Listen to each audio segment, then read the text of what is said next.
真係好憤怒同埋好憂愁，所以今日出席嘅人數都非常之多，比我哋想象多。所以我哋今日嚟到政府總部呢一度，我哋希望表達我哋嘅訴求。係啦，大家企出嚟，我哋嘅橫額擺上去，係。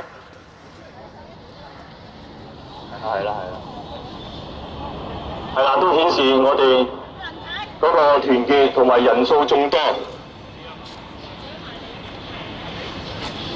係可以褪後少少啦，貼埋啲人得㗎啦。OK。係啦，阿陳生嚇，黃生咧，我哋嘅召集人啊，黃生嚇。呢度一旁過嚟。係，我哋都見到都有傳媒嘅朋友喺度，咁我哋都簡單講一講。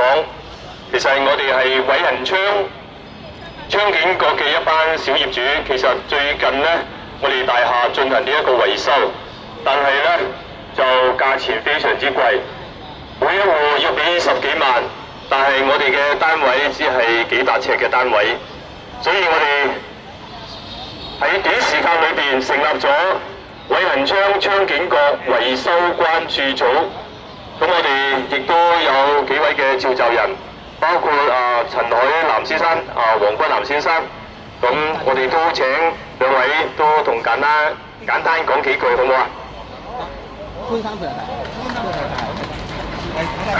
因為我哋呢個屋苑咧就比較耐啊，同埋咧啲老人家偏多。如果我哋要啲老人家承擔一個咁龐大嘅維修費用，對於佢哋嚟講係好吃力嘅一件事。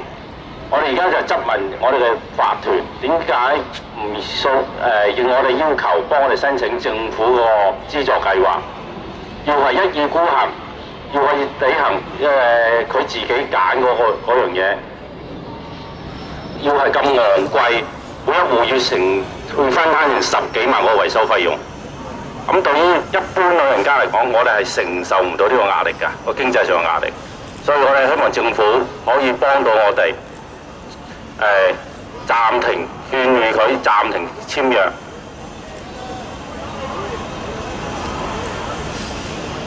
係啦，黃生都講翻兩句啊！我哋嘅召集人。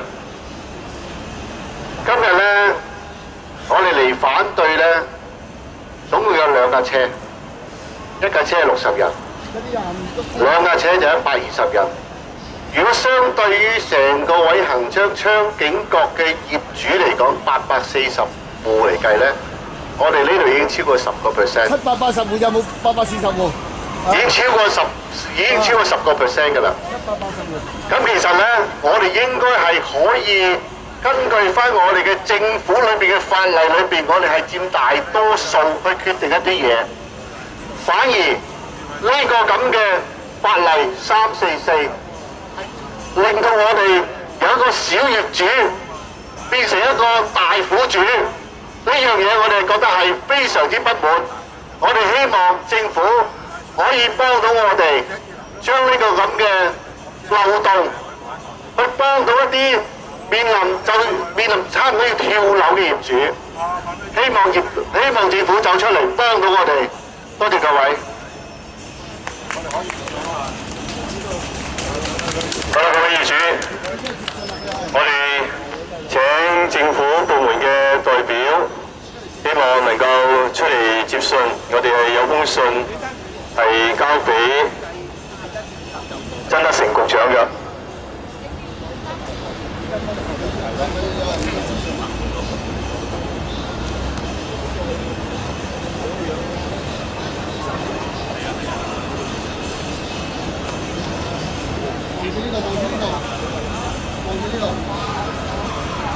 望住影多張嚇，望住。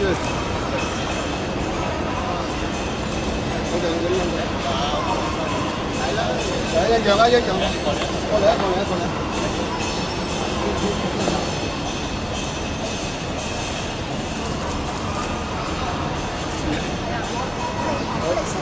唔該曬，唔該曬，唔該曬。